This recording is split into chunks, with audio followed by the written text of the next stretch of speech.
Hello বন্ধুরা, কেমন আছো তোমরা সবাই? আশা করব খুবই ভালো আছো। নতুন একটা ভিডিওতে তোমাদের সবাইকে জানাই ওয়েলকাম। আজকে একটি অন্যরকম ভিডিও নিয়ে আপনাদের সামনে চলে এসেছি। এদিকে দেখো, আজকে কিন্তু ছিল ঠাম্মার জন্মদিন। ঠাম্মা কিন্তু আমাদের খুব খুব ভালোবাসে, আমাদের বাড়ির পাশে বাড়ি ঠাম্মার। তো আমরা চলে গেছিলাম, আগে একবার ঘুরে এসেছিলাম, সেই ভিডিওটা তোমাদের সামনে দেওয়া হয়নি। তো তারপরে রাত 9টার সময় আমরা গেছিলাম, 8:30 8টা 9টা মেয়েকে খাইয়ে নিয়ে গেছিলাম। তো এদিকে দেখো সবাই কিন্তু চলে এসছে, ঠাম্মাকে কিন্তু রেডি করা হচ্ছিল। এদিকে ঠাম্মার কিন্তু মেকআপ হবে, ঠাম্মাকে শাড়ি পরানো হয়েছে, তারপরে চাদর পরানো হয়ে গেছে। আমরা ঠাম্মার জন্য চাদর গিফট নিয়ে গেছিলাম। তো যাই হোক, এদিকে দেখো ঠাম্মার কিন্তু মেকআপ চলছে। এদিকে দেখো খুব সুন্দর করে মেকআপ করছিল।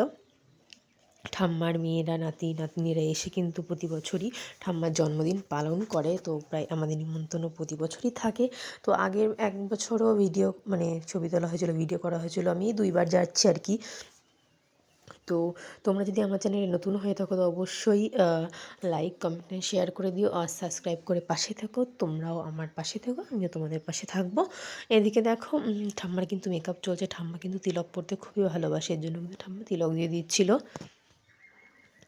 তো এদিকে দেখো ঠাম্মাকে কিন্তু রেডি করা হচ্ছিল। ঠাম্মার কিন্তু এটা 105 বছরের জন্মদিন ছিল। তো তো সেইটা একটু স্পেশাল ছিল, তার জন্যই আমরা সেলিব্রেট করছি। তো যাই হোক, এদিকে দেখো আমার কিন্তু গলার অবস্থা খুবই খারাপ, ঠান্ডাও লেগেছে হালকা হালকা, মানে কি ভালোই নাক বন্ধ, গলা ব্যথা। যাই হোক, ওষুধ খেয়ে কোনো রকম আমার ভয়েসটা ম্যানেজ করে নিও তোমরা। এদিকে দেখো আমি কিন্তু পিছন দিকে আমাকে দেখতেই পাচ্ছেন, পিছনে বসেছিলাম আর সামনে আমার হাজব্যান্ড ভিডিও করছিল। তো এদিকে দেখো আমার হাজব্যান্ডকে কিন্তু ঠাম্মা খুব খুব ভালোবাসে। ছোটোবেলা থেকে আমার ঠাম্মাই বেশিরভাগ মানুষ করেছে আমার হাজব্যান্ডকে। তো এখানে আগে আমাদের শ্বশুরবাড়ির পাশে ছিল, তো এখন একটু দূরে চলে গেছে আর কি, কয়েকটা বাড়ি।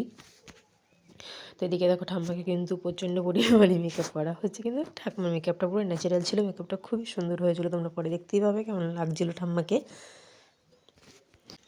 তো আমার চ্যানেলে তো আমার ডেইলি ভ্লগ আসে না। তো তোমরা যদি আমার ডেইলি ভ্লগ দেখতে চাও তো অবশ্যই কমেন্ট করে জানিও, বা কীরকম ভিডিও দেখতে চাও বা কী রান্নার ভিডিও দেখতে চাও অবশ্যই কমেন্ট করে জানিও। আমি কিন্তু অত ভালো রান্না পারি না, কিন্তু তাও তোমরা যদি বলো সেই রান্নাটা অবশ্যই ট্রাই করে তোমাদের সামনে তুলে ধরবো।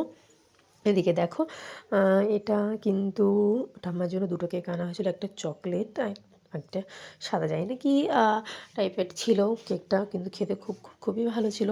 আমাদের এখানকার যে ভালো কেক বানায় তার কাছ থেকে আনা হয়েছিল 2টো কেক। তো ওইদিকে দেখো ঠাম্মাকে কেক কেক কাটার জন্য রেডি করা হচ্ছিলো। এই দেখো ঠাম্মার বড় নাতি।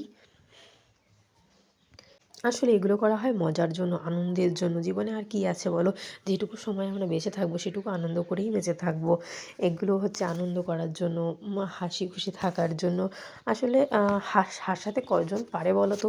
এই দুনিয়াতে কাঁদাতে সবাই পারে, কিন্তু হাসাতে কয়জন পারে? এদিকে দেখো অনেকটা জ্ঞান দিয়ে ফেললাম, কিছু মনে করো না। তো যাই হোক, এদিকে দেখো ঠাম্মার কিন্তু কেক কাটা হয়ে গেছে। ঠাম্মার কিন্তু সবাইকে কেক খাইয়ে দিয়েছে, মুখে লাগিয়ে দিয়েছে, প্রত্যেকটা মানুষকে লাগিয়ে দিয়েছে, আমাকেও লাগিয়ে দিয়েছে, কিন্তু সেই ভিডিওটা করা হয়নি যেহেতু আমি ভিডিও করছিলাম পাশ থেকে। এদিকে দেখো আমার হাজব্যান্ডও লাগিয়ে দিল, সবাইকে পাশে নিয়ে কিন্তু কেক কেটেছে, বাচ্চা টাচ্চা। আমার মেয়েও কিন্তু দেখো আমার হাজব্যান্ডের কোলে। এদিকে দেখো পূর্ণাশা মাকেও কিন্তু কেক খাইয়ে দিল। এদিকে আমরা ফুল ফ্যামিলি মিলে সবাই কিন্তু চলে এসেছিলাম, শুধু আমার শ্বশুরমশাই আসেনি। এদিকে দেখো আমার ভাগ্নিকে বলছিলাম যে তোকে ব্লগে তুলে দেবো, সেইটার একটু ভিডিও করে নিয়েছিলাম। তারপরে দেখো আমরা খেতে বসে গেলাম। খাওয়াতে ছিল রাতের ডিনারে লুচি, তারপরে ছিল আলুর দম, তারপরে চলে এসেছিলো ফ্রায়েড রাইস, যেটা আমি খুবই ভালো খাই, চিকেন কষা খুবই ভালো হয়েছিল। ফ্রায়েড রাইস, চিকেন কষা, আলুর দমটা তো রবিন রান্না করেছিল, এবারই বড়